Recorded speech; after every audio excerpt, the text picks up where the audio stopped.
Kita sa mga litratong ito ang UP at butas sa barko ng Philippine Coast Guard na BRP Bagakay. Kasunod yan ang pagbangga rito ng China Coast Guard vessel madaling araw ng August 19 sa Escoda Shoal. Ayon sa PCG, binangga rin ng CCG ang BRP Cape Ejanio na nagtamo rin ng minor structural damage.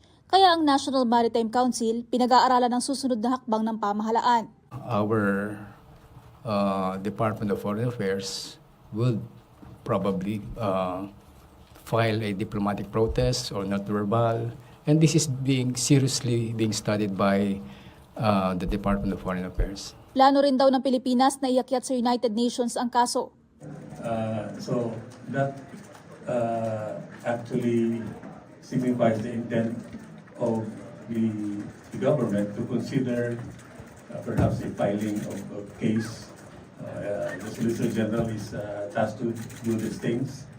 And I would suppose that its inclusion to the Council would mean that that is one of the options.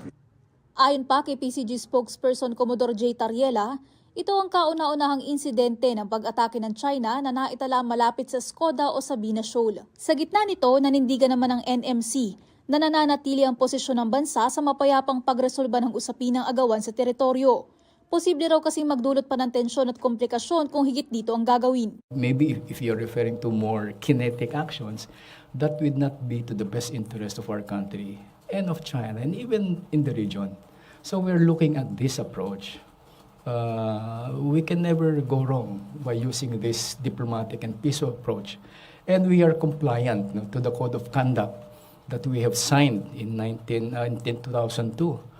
Tinabla naman ni NMC spokesperson Alexander Lopez ang paratang ng China na Pilipinas ang bumangga sa kanilang barko. Sabi ni Lopez, may hawak na ebidensya at video ang PCG kaugnay ng banggaan. Nanindigan ng pamahalaan na factual at detalyado ang inilalabas nilang impormasyon kaugnay ng pangyayari. Ang publiko na daw ang bahalang humusga sa totoong nangyari. Mobile Journal Julie Baiza po, hatid ang mukha ng balita. Maga ang mata ng netizen na ito matapos daw magmotor sa Batangas. Naikuskus niya raw kasi ang kamay niya sa mata habang nababalot ang lugar ng volcanic smog o VOG. Ayon sa FIVOX, masama ang VOG sa kalusugan. Maaari itong magdulot ng iritasyon sa mga mata, lalamunan at respiratory tract. Sa kuhang larawan na ito sa Batangas nitong August 19, halos mag-zero visibility na ang probinsya dahil sa VOG. Ilang linggo na kasing naglalabas ng sulfur dioxide o asupre ang bulkang Taal. Pero paliwanag ng FIVOX, ang 3,000 toneladang volcanic gas na ibinubuga nito, mababa pa. Yun nga lang, kahit daw na mababa, ang weather conditions sa paligid ng Taal ay sapat na para makabuo ng VOG. Kung napapansin po natin sa mga nakalipas na araw, halos wala pong hangin, napakainit.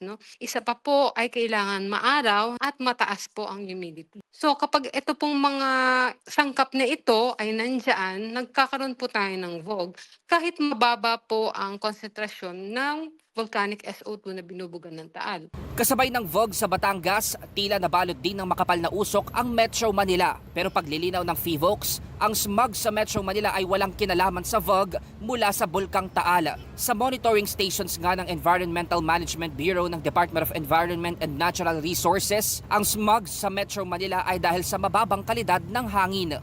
So kung titignan nyo nga po, parang galing pa nga po ng Metro Manila ang lahat ng haziness sa paligid. So hindi po pwedeng manggaling ito sa Taal Volcano at hindi nga po yan mapapadpad papuntang norte o Hilaga dahil wala nga po tayong hangin. Sinang-ayunan din yan ng Pag-asa.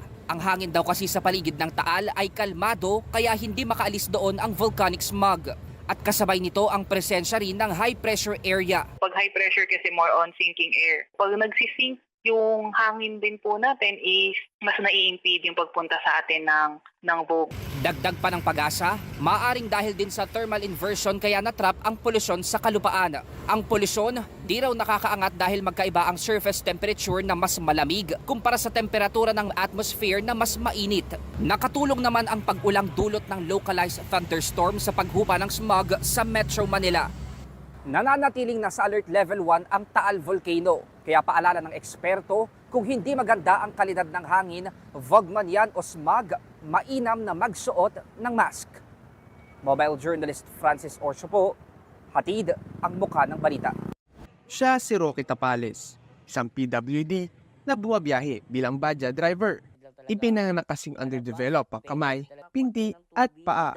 Pero hindi ito kailanman naghihadlang para gampanan ang pagiging padre de pamilya sa kanyang asawa at anak. Sa katunayan niya, mula elevator boy hanggang computer technician, pinasok niya na rin noon. Able person nga nahihirapan magbuo ng pamilya. Disabled pa kaya. Mahal ko po yung mag-ina ko. Kahit anong trabaho papasukan ko para sa kanila. Hanggang sa mas pinagtuunan niya ang pagiging badya driver dahil sa magandang kita. Pero ngayon, time out muna siya dahil sa problema sa prangkisa ng kanyang motor. Kaya sa konting income na lang sa Facebook muna siya kumukuha ng panggastos. Meron naman tayong kaunti na dumadating din. Maganda sana nakabiyahe ako. Sa ngayon, namimigay na lang muna siya ng free ride sa kanyang mga kaibigan at kamag-anak. Minsan, inaabutan din siya ng mga ito ng tip, pandagdag sa pang-araw-araw. Patuloy pa rin daw siyang gagawa ng good deeds dahil alam daw niyang babalik din ito sa kanya. Pero pinaka-target niya ngayon ay makapag-ipon ng 150,000 para maayos ang kanyang prangkisa nang muli siyang makabiyahe. I hope na makabalik po tayo, na magkaroon po tayo ng prangkisa para safe din yung sarili ko. Safe din po yung pasahero ko at wala na pong masabi yung ibang tao. Sabi nga nila, kung ayaw may dahilan, kung gusto palaging merong paraan. Gaya ni Kuya Roque, na gagawin ang lahat para sa kanyang pamilya. Mobile Journal, Ivan Taringki po, hatid ang mukha ng balita.